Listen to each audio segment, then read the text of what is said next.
अस्सलाम वालेकुम वरहमतुल्लाहि वबरकातुहू। वैसे शाहबाज भाई ने तो पूरा जो ऑर्डर है वो पढ़ के सुना दिया है और सब कुछ क्लियर है, लेकिन कुछ जो लोग सिर्फ मुझे सब्सक्राइब किए हुए हैं यूट्यूब में, उन्होंने कांटेक्ट करके कहा कि आप ये जो ऑर्डर है इसको एक बार अपने तरफ से पढ़ के सुना दें, क्योंकि हमको और ज़्यादा थोड़ी क्लैरिटी मिल जाएगी, हम कहीं और फॉलो नहीं कर रहे। तो इसीलिए मैं इस सुप्रीम कोर्ट जनवरी 19 2021 का जो ऑर्डर है वो यहाँ पे पढ़ के सुनाऊंगा, और उसके बाद इस ऑर्डर का मतलब क्या है कंप्लेनेंट्स लोग के लिए और नॉन कंप्लेनेंट्स लोग के लिए, दोनों को की एक समरी बना के आपको बता दूंगा। देखिए, ये supreme court of India record of proceedings, okay, ये 1675 1676 ऑफ 2020 और 5449 7950, ये जितने भी पिटिशंस है, ओके, ये सब का यहाँ पे निचोड़ यहाँ पे दिया गया है। जितने भी मांगे थी, एक्स पार्टे स्टे, एग्जाम्शन, ये exemption for filing affidavit, grant of bail, okay, ये एप्लीकेशन नंबर्स है 980। तो ये सबको लेके एक रिजल्ट का एक ऑर्डर हमारे सामने यहाँ पे आया है। ये सारे वकीलों का नाम है, और इसको पहले एक पैराग्राफ पढ़ते हैं और उसके बाद इसको समझते हैं, उसके बाद एक समरी सारी चीज़ों का दे देते हैं।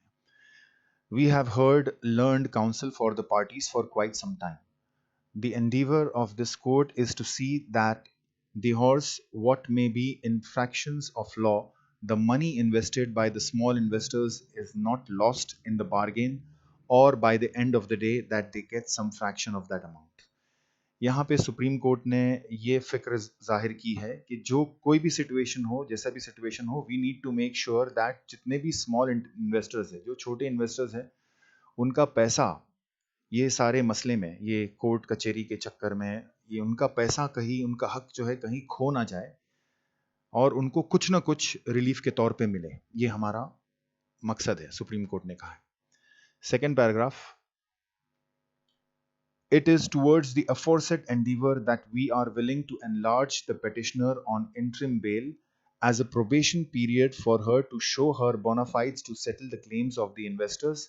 making it clear that lack of strict compliance will take her to the four corners of the custody once again, with little chance of getting out thereafter.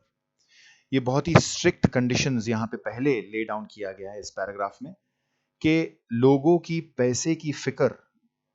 की वजह से, एफोर्सेड एंडीवर, ये एफोर्सेड यानी कि ऊपर की जो ये सोच है हमारी कि लोगों को पैसा मिलना चाहिए, उस वजह से हम जो पिटिशनर है यानी नौहरा शेख को बाहर करने में एग्री कर रहे हैं। इंटरिम बेल, ओके, ये टेम्पररी बेल होता है एज अ प्रोबेशन पीरियड। अभी प्रोबेशन पीरियड यानी कि प्रोबेशन बोले तो ये इनको बाहर रख के इनको चेक किया जाएगा कि ये क्या करते क्या नहीं करते। तो प्रोबेशन का मतलब ये है as a probation period for her to show her bona fides to settle the claim। जो उन्होंने दावा किया है कि वो क्लेम सेटल करेंगे, उस चीज के ऊपर इनकी सुप्रीम कोर्ट की नजर रहेगी। प्रोबेशन में छोड़ा है इनको। Settle the claims of the investors, making it clear that lack of strict compliance, ये हम वाजे करते हुए इनको छोड़ रहे हैं कि अगर इन्होंने स्ट्रिक्टली ये ऑर्डर को कंप्लाई नहीं किया, यानी जो नीचे ऑर्डर्स है उन पे स्ट्रिक्ट तरीके से फॉलो अप नहीं किया, उन अपनी यानी प्रोमिसेस को जो इन्होंने बोनाफाइड लिखा है कि मैं दूंगी, और उन्होंने उसको नहीं दिया, तो इसको वापस से जो है यहाँ पे फोर कॉर्नर्स लिखा हुआ है, यानी चार दीवारी, कस्टडी के चार दीवारी यानी जेल में वापस से भेज दिया जाएगा। विद लिटिल चांस, यानी बहुत कम उम्मीद उसके बाद रख सकेगी ये कि ये बाहर आ सकती है, गेटिंग आउट देयर आफ्टर। तो अगर इन्होंने पैसा नहीं दिया ये 6 हफ्ते के अंदर, तो ये वापस से जेल जाएंगे और इनको बाहर आने का तकरीबन बहुत कम चांसेस रह जाएगा। We thus enlarge the petitioner on interim bail for a period of 6 weeks as prayed for on furnishing of a personal bond and an undertaking to be made before the district judge, superintendent jail, before her enlargement on interim bail, adopting the undertaking given before us by Muhammad Salim on the following terms and conditions। यानी हम नौहरा शेख को bell देते हैं ये condition पे कि जो मोहम्मद सलीम, इनके जो साथीदार, इनका जो दोस्त है, जो यहाँ पे बोला कि नौहरा शेख देगी नहीं देगी, वो सेम चीज अपने डिस्ट्रिक्ट जज के सामने वो यू नो एक बॉन्ड करके देवे कि हाँ मैं एग्री करती हूँ कि ये जो सुप्रीम कोर्ट में जो कहा गया है 6 हफ्ते के लिए मुझे बाहर भेज रहे हैं और मैं लोगों को दूंगी, तो मैं उस चीज से एग्री करती हूँ। ये अपने डिस्ट्रिक्ट जज को एक बॉन्ड करके देवे, और या तो सुपरिटेंडेंट ऑफ जेल के सुपरिटेंडेंट को बॉन्ड करके देवे, एग्री करे कि ये जो मेरे तरफ से दिया गया है सुप्रीम कोर्ट में, ये मैं इसको मानती हूँ कि मैं बाहर आके 6 हफ्ते के अंदर ये मामला जो है कंप्लेनेंट्स लोग का वो क्लियर करूंगी। तो कंडीशंस क्या क्या है, ये सबसे इंपॉर्टेंट है। सबसे पहला कंडीशन ये है, the petitioner will bring an amount of rupees 6 crores to be deposited with the IO SFIO। जो पेटिशनर यानी नौहरा शेख को अभी और 6 करोड़ एक्स्ट्रा, यानी जो बैंक में है डिपॉजिट वो नहीं, एक्स्ट्रा 6 करोड़ डिपॉजिट करना पड़ेगा अपने केस के आईओ के पास, यानी सीसीएस के पास या एसएफआईओ के पास। ओके, इनको 6 करोड़ और ऐड करना पड़ेगा। ओके, ये थोड़ा सा क्लियर नहीं है कि आईओ कौन है एग्जैक्टली या एसएफआईओ कौन है, लेकिन 6 करोड़ नौहरा शेख को ऐड करना पड़ेगा इस केस को अभी। दूसरा condition, the enlargement for 6 weeks is to ensure that the petitioner abides by the undertaking given through her best friend that she will meet the liabilities of all the complainants as on date। ये 6 हफ्ते का जो time दिया जा रहा है, ये एक चांस जैसा है। ये हम, ये सुप्रीम कोर्ट ये कहती है कि हम देखना चाहते हैं कि जो पेटिशनर है यानी नौहरा शेख है, ये अपने वादे पे खरा उतरती है कि नहीं उतरती है, जिस तरीके से उसके बेस्ट फ्रेंड मोहम्मद सलीम, यानी ऊपर जो लिखा हुआ है, उन्होंने हमको लिख के दिया कि वो सबको दे सकती है, वो देना चाहती है। तो हम इसको जो छोड़ रहे हैं 6 हफ्ते के लिए, वो ये देखने के लिए कि क्या वो अपने जो प्रोमिसेस है, जो अपने वादे हैं, वो पूरा कर सकती है कि नहीं कर सकती है, और वो किस तरीके से करना है उसको पूरा, कि जितने भी कंप्लेनेंट्स हैं जो आज तक कंप्लेंट किए, यानी जनवरी 19 या उससे पहले जिन्होंने भी कंप्लेंट किया, उनको अपना पैसा पूरा दे देना है। दैट इज, ये जो कौन है ये कंप्लेनेंट्स, किनको देने की बात हुई है, that is cases where charge sheet has been filed or complaints have been made and this amount would be satisfied in toto। यानी वो केसेस वो लोगों को देना है जहां पे जिस केस में चार्जशीट फाइल हुआ है, यानी दूसरे लोगों का नाम कोर्ट में दर्ज हुआ है, जिन जिन लोगों का नाम कोर्ट में दर्ज हुआ है उनका पैसा पूरा देना है, यानी कंप्लीट देना है, सेटिस्फाइड इन टोटो। टोटो मतलब पूरा देना है। 10 लाख रुपए आपने डाला, उसमें जो काट के मिलेगा या पूरा मिलेगा, दैट डिपेंड्स कि वो मतलब इंटरेस्ट के साथ मिलेगा। This is not very clear here, लेकिन अगर काट के मिलने वाली बात भी है तो ये क्लेम जो है ये पूरा इनको पैसा देना है, कंप्लेनेंट को सेटिस्फाई करना है। मेरे ख्याल से ये जरूरी नहीं है कि काट के पैसा हो। मेरे ख्याल से जो आपका इन्वेस्टमेंट है वो पूरा और साथ में आपको मंथली मंथली है वो भी शायद आपको इसमें मिल सकता है, या आप आईओ के पास जाके अपने अपने आईओ के पास जाके आप पता कर सकते हैं। Point number 3, in order to facilitate the aforesaid payments, the amounts attached by State of Maharashtra of little over 21 crores and by the Enforcement Directorate of little over 22 crores, apart from the 6 crores brought by her, would be utilized, which would come to about rupees 50 crores। ये जो पैसा देने की बात कर रही है नौहरा शेख, जो बोलते हैं कि सेटल करेगी, उसमें से ये 21 करोड़ जो मुंबई के कॉम्पिटेंट अथॉरिटी ने जो बैंक अटैच किया है, जो लिक्विड कैश है बैंक में, वो 21 करोड़ सामने लाया जाएगा। और जो ईडी ने अटैच किया है उनके बैंक अकाउंट, उसमें जो 22 करोड़ है वो सामने लाया जाएगा, यानी यहाँ पे 44 करोड़ हो गया है। और साथ में जो वो और 6 करोड़ भरेगी, ओके, टोटल मिला के ये 50 करोड़ का इस्तेमाल किया जाएगा। यानी हमको जो कंप्लेनेंट्स है उनको ये नहीं कि नौहरा शेख बाहर आके कहीं और से कुछ करके देगी, ये पैसा रेडी कर दिया गया है, ये पैसा रेडी कर दिया जाएगा 50 करोड़ उन कंप्लेनेंट्स लोग को देने के लिए जिनका नाम एज कंप्लेनेंट कोर्ट के अंदर रजिस्टर्ड है। तो ये हमको अपने ईओडब्ल्यू में जाके पता करना पड़ेगा कि हमने जो कंप्लेन किया है, जो अटैचमेंट में कंप्लेन किया है पीछे, क्या हमको भी मिलेगा नहीं मिलेगा, ये हर एक आदमी को वहां पे जाके पता करना पड़ेगा। खैर, this would require the operation of the bank accounts attached, and the operation of those bank accounts will take place as per the instructions of the petitioner, countersigned by any of the IOs concerned। वो जिनको पैसा देगी, ये जरा सा not very clear also to me, but मैं ये बता रहा हूँ कि ये जो ट्रांजैक्शन होगा पैसा वापस देने का, ये नौहरा शेख और वहां के आयोस जो इन्वेस्टिगेटिंग ऑफिसर है उनके सहमति से कंप्लेनेंट्स लोग को बुला बुला के, जितने भी कंप्लेनेंट्स हैं उनको सेटल किया जाएगा, या तो आयो के यहाँ पे या जिधर भी यहाँ पे, अभी फिलहाल तो आयो बता, इन्वेस्टिगेटिंग ऑफिसर्स के ऑफिस में सेटल किया जाएगा। आपको अपने अपने ईओडब्ल्यूज में जाके या सीसीएस में जाके पता करना है कि ये एग्जैक्ट प्रोसीजर कैसे होगा, लेकिन बोला ये गया है कि नौहरा शेख और वो इन्वेस्टिगेटिंग ऑफिसर जिसके यहाँ पे हमने कंप्लेन किया, वो आपको वहां पे जाना पड़ेगा, अपने डॉक्यूमेंट्स बताना पड़ेगा, सबमिट करना पड़ेगा, और फिर नौहरा शेख आपके डॉक्यूमेंट्स पूरा क्लियर होगी, वो एग्री होगी कि हाँ आपको देना है, वो साइन करेगी और वहां पे आयो साइन करेगा, तो वो बैंक अकाउंट का पैसा जो है वो आपको उसी वक्त ट्रांसफर हो जाएगा। ओके, इसमें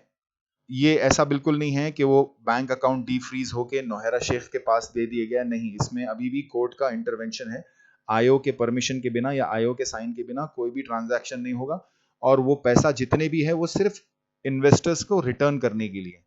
दिया गया है। तो ऐसा कुछ भी नहीं है कि बैंक अकाउंट डी फ्रीज हुआ है जो कुछ लोग कह रहे हैं।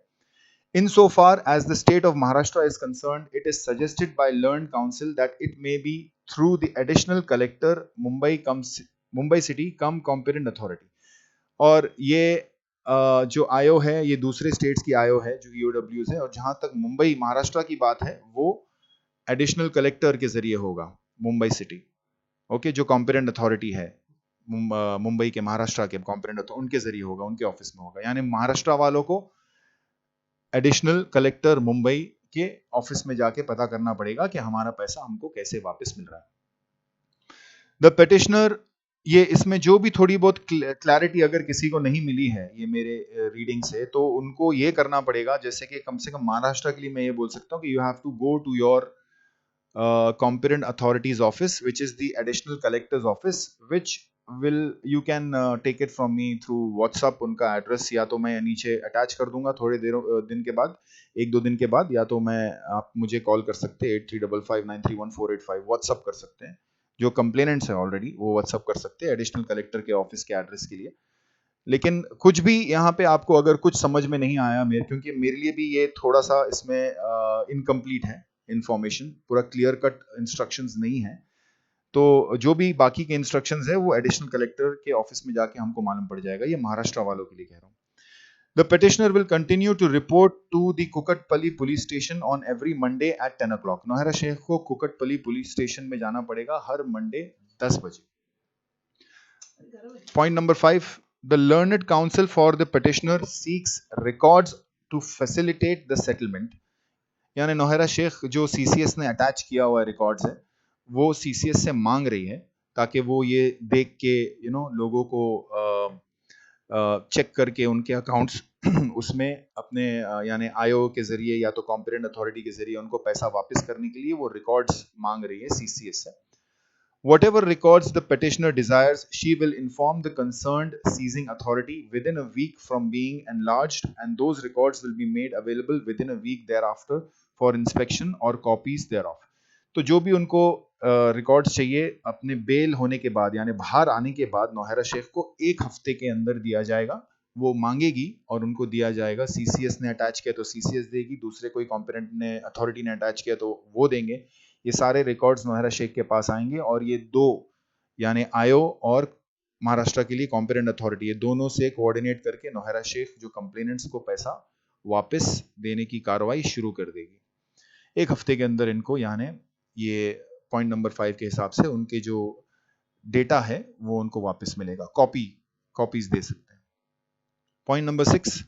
it is stated that the amounts will be paid through the court or police station where FIR is registered or the complaint is pending। यानी ये पैसा जो है या तो कोर्ट से वापस मिलेगा या तो पुलिस स्टेशन से वापस मिलेगा। अब इसमें थोड़ा सा मैं फिर भी नॉट वेरी क्लियर है, वापस से कॉम्पिटेंट अथॉरिटी के पास जाके हमको पता चलेगा कि ये जो पैसा वापस मिलेगा ये कॉम्पिटेंट अथॉरिटी के ऑफिस से मिलेगा या कोर्ट से जमा होके मिलेगा, कॉम्पिटेंट अथॉरिटी वेरीफाई करके कोर्ट में जमा करेगी या कॉम्पिटेंट अथॉरिटी वेरीफाई करके पुलिस स्टेशन में भेजेगी, खास करके महाराष्ट्र के लिए कह रहा हूँ। तो this is not very clear to me also. जो भी जिसने भी कंप्लेन किया है उनको कॉम्पिटेंट अथॉरिटी के ऑफिस में जाना पड़ेगा ये मामले की क्लैरिटी को रखने के लिए सबके सामने, मतलब यानी जो भी जाएगा वो इसको क्लियर करके बाकी दूसरों को भी हेल्प कर सकता है. We are also conscious of the fact that there are stated to be a large number of other claimants, but it is the say of the learned counsel for the petitioner that the number of them may not be interested in withdrawing their amounts, and she will endeavor to hold a meeting with the investors to find out their intent. यहाँ पे ऐसे बताया जा रहा है, ये कह रहे हैं कि कोर्ट इस बात को जानती है कि और भी काफी नॉन कंप्लेनेंट्स हैं जिन्होंने इस कंप्लेन के अंदर अपना क्लेम दर्ज नहीं किया है, तो उनके जो वकील है, उनके जो लर्नड काउंसिल है नौहरा शेख के पेटिशनर के, वो ये कहते हैं कि उनको अपना पैसा वापस नहीं चाहिए. वो अपने कंपनी में ये जो जितने भी जो भी ये लोग कारोबार कर रहे थे उसको कंटिन्यू करने के लिए वो नौहरा शेख के साथ जुड़े रहना चाहते हैं. ओके, और हीरा ग्रुप जो है ऐसे नॉन कंप्लेनेंट्स लोग के लिए एक मीटिंग लगाएगी, मतलब मीटिंग का बंदोबस्त करेगी जहां पे वो ये जान सके कि किसको अगर पैसा चाहिए तो उसको वहां से भी दे देंगे, अगर पैसा नहीं चाहिए तो वो कंपनी के साथ वहां पे कंटिन्यू रख सकते हैं. तो नॉन कंप्लेनेंट्स लोग के लिए ऑप्शन है कि नौहरा शेख की इस मीटिंग को अटेंड करें और अपना जो इंटेंट है यानी अपनी जो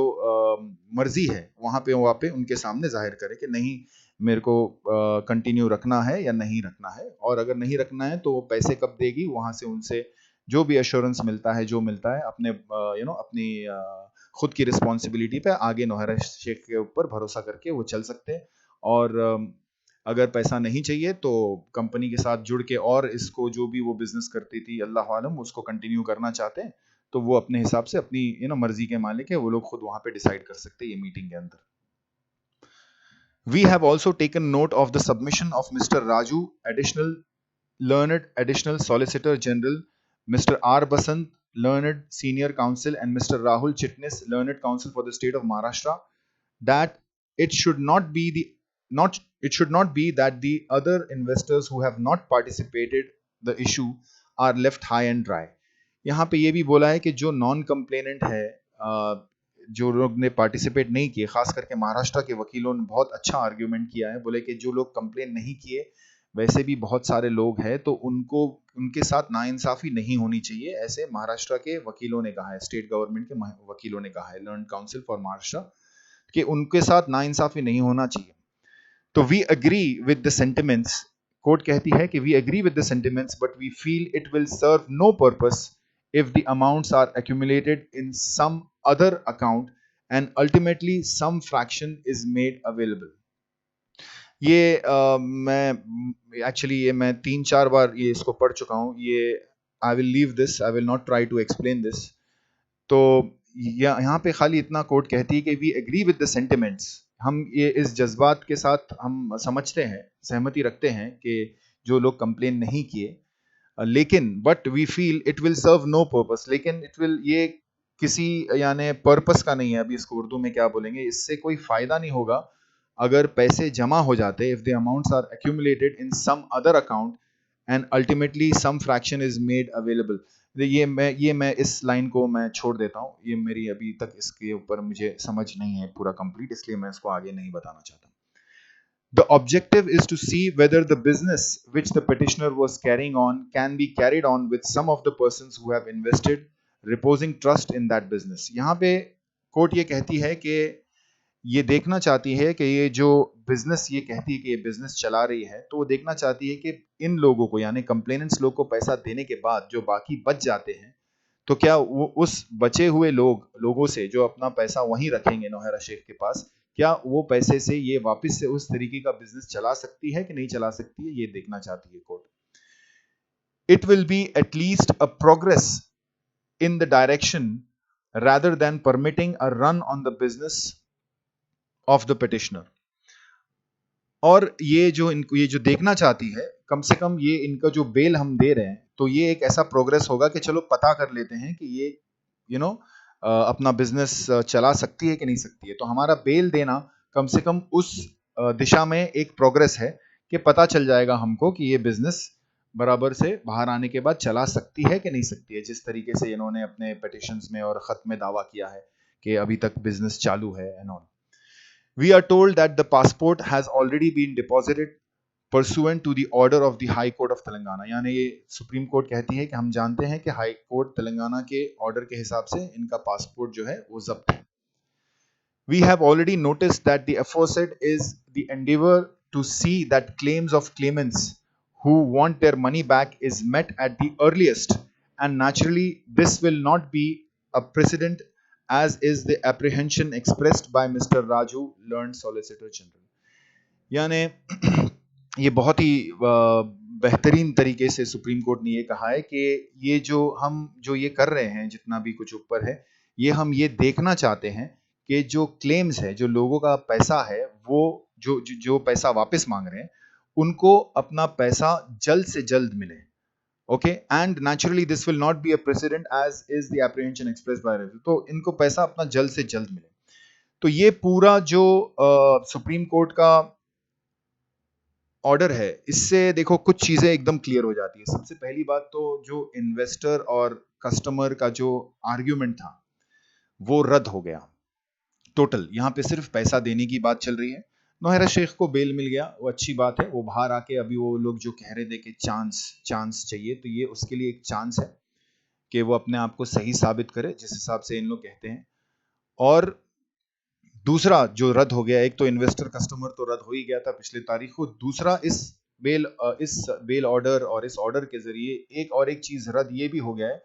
कि इनकी जो मांग थी एसएफआईओ को भेजो, उस मांग को भी यहाँ पे इसके जरिए रद्द किया गया है। क्योंकि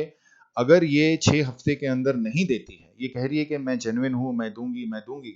तो इन्होंने इनको एक चांस दे दिया कि चलो तुम एक दे के बताओ करके एक टोटल, और हम देखते अगर तुम नहीं देते तो तुम वापस से जेल में आ जाओगे और उसके बाद तुम्हारा निकलना तकरीबन नामुमकिन हो जाएगा। तो अब ये समझो अगर नहीं दे पाई तो वापस आके अगर ये जेल में वापस आती है तो ये कोर्ट को ये नहीं कह सकती कि यानी कि एसएफआईओ को भेजो। तो वो भी चीज यहाँ पे रद्द हो गया है, बिकॉज आप नहीं दे पाए तो साफ साफ साबित हो जाता है कि आप यानी गलत हो। तो इनको एट ऑल कॉस्ट कंप्लेनेंट्स लोग को पैसा देना ही देना है। और तकरीबन जहां तक हम समझते हैं कि 80 करोड़ के कंप्लेनेंट्स ऑल ओवर इंडिया उन लोग ने क्लेम दर्ज किया है। हमारा अंदाजा है, ये हमको कहा भी गया है, तो इसको वेरीफाई करने की जरूरत है। और 50 करोड़ का जो अमाउंट है, 50 करोड़ का जो अमाउंट है, वो अभी फिलहाल 100% सिक्योर्ड है। इन द सेंस 21 करोड़ जो है महाराष्ट्र के बैंक अकाउंट्स में, जो महाराष्ट्र की कॉम्पिटेंट अथॉरिटी ने अटैच किया है, और 22 करोड़ के ऊपर जो है वो एनफोर्समेंट डायरेक्टरेट ने अटैच किया है। तो ये तकरीबन 44 करोड़ के करीब आ जाता है, और 6 करोड़ एक्स्ट्रा और नौहरा शेख को ऐड करने के लिए कहा गया है इस ऑर्डर के जरिए। तो तकरीबन 50 करोड़ जो है वो जमा हो जाता है। यहाँ पे सुप्रीम कोर्ट ने जो कंप्लेनेंट्स लोग के 50 करोड़ को इमीडिएटली डिस्ट्रीब्यूट करने की बात की गई है। यानी कंप्लेनेंट्स लोग का पैसा उनको आने वाले अभी ये 19 तारीख से आने वाले 6 हफ्ते के अंदर अल्हम्दुलिल्लाह, अल्लाह का लाख लाख शुक्र है, उनको डेफिनेटली मिल जाएगा। इसमें ये नहीं है कि नौहरा शेख देना चाहती नहीं देना चाहती, ये पैसा सिक्योर हो चुका है कंप्लेनेंट्स लोग के लिए। और बाकी जो है नॉन कंप्लेनेंट्स जो है वो मीटिंग में जा सकते हैं, उनके साथ जनरल मीटिंग लिया जाएगा और वहां पे जाके देख सकते हैं कि भाई नौहरा शेख उनको पैसा वापस देती कि नहीं देती। हमारा, जैसे कि आपने देखा, हीरा विक्टिम एसोसिएशन के सदर शहबाज अहमद खान ने भी ये कह दिया कि अल्हम्दुलिल्लाह हमारे जो अल्लाह ने हमको इस चीज़ का जरिया बनाया कि हम इसके खिलाफ लड़े, इसको प्रेशराइज करें कि लोगों का पैसा वापस मिले। और अल्हम्दुलिल्लाह हमारी भी कोशिश, और ज़्यादा करके यहाँ के हमारे जो कोर्ट्स है, यानी शुरुआत से देखें तो थाने कोर्ट में ये जस्टिस पीपी जाधव साहब ने ये कहा था कि ये ऐसा नहीं लगता कि सिर्फ इतने ही हैं, इसके अलावा और भी लोग जो है कंप्लेनेंट्स हो सकते हैं, और भी लोग विक्टिम्स हो सकते हैं, तो मैं इनको बेल नहीं दूंगा ऐसा करके। तो जस्टिस पीपी जाधव साहब का भी बहुत बहुत शुक्रिया। दूसरा, शमीम अख्तर साहब का जो शुरुआत में नामपल्ली में इनको बेल मिला था, तो शमीम अख्तर साहब ने कह दिया था कि जो नामपल्ली लोअर कोर्ट में ये बेल मिला है ये एरोनियस है, ये गलत है, इनको बेल नहीं मिलना चाहिए, स्कैम बहुत बड़े मैग्नीट्यूड का लगता है। तो उन्होंने भी बेल रद्द कर दिया, उनका भी बहुत बहुत शुक्रिया। तीसरा, जस्टिस श्रीदेवी का भी बहुत बहुत शुक्रिया कि उन्होंने तेलंगाना वालों को 3 महीने के अंदर सेटलमेंट करने की बात की। इनका इतना आर्ग्यूमेंट होने के बाद भी जस्टिस श्रीदेवी ने भी ये कहा कि भाई लोगों का पैसे का क्या। मालेगांव के जो जज साहब हैं उन्होंने भी बोला कि भाई तुम पहले पैसा दो, उसके बाद ही तुमको बेल मिलेगा, और उनको 2 हफ्ते का 1 हफ्ते का टाइम दिया गया, और वो जिसमें नौहरा शेख फेल हो गई तो उनका भी बहुत बहुत शुक्रिया। और तमाम अभी सुप्रीम कोर्ट के जजेस भी यहाँ पे एकदम इंटेलिजेंटली, यानी कि जो एसएफआईओ के पास जाएगा वापस आएगा ऐसा करके, उन्होंने ये सोचा कि लोगों को पैसे से मतलब है, अपना पैसा वापस देना चाहिए, तो एक 6 हफ्ते के अंदर मामला ख़त्म करने वाले जो ये ऑर्डर दिया है ये बहुत बहुत काबिल तारीफ़ है। और मैं जितने भी कंप्लेनेंट्स लोग हैं, कंप्लेनेंट्स भाई बहन हैं, उनसे ये रिक्वेस्ट करता हूँ कि आप अपने अपने कॉम्पिटेंट अथॉरिटी, यानी अगर आप तेलंगाना में हैं तो सीसीएस में जाके आगे के डायरेक्शंस ले लें, अगर आप महाराष्ट्र में हैं तो आप एडिशनल कलेक्टर के ऑफिस में जाके, यानी 2-3 दिन बाद, अभी फ़िलहाल नहीं, पहले और थोड़ा प्रोग्रेस इसको होने दो। अगर कुछ फ़ोन्स आते कुछ आते, एक थोड़ी गतिविधि बढ़ने दो, 2-3 दिन बाद या 4-5 दिन बाद जैसे हम आपको अपडेट करें या आपको कोई सही अपडेट कहीं से मिलता है तो आप वहाँ जाके अपने जो आगे के प्रोसीजर्स हैं उनको आप पूरा करने की कोशिश करो, और अपने आपस में भी एक दूसरे को हेल्प करो। अगर किसी को पता है तो हमारे ग्रुप में अगर आप चाहते तो ग्रुप में अपडेट करो कि आपके साथ क्या एक्सपीरियंस हुआ, आपको क्या पूछा गया क्या नहीं पूछा गया,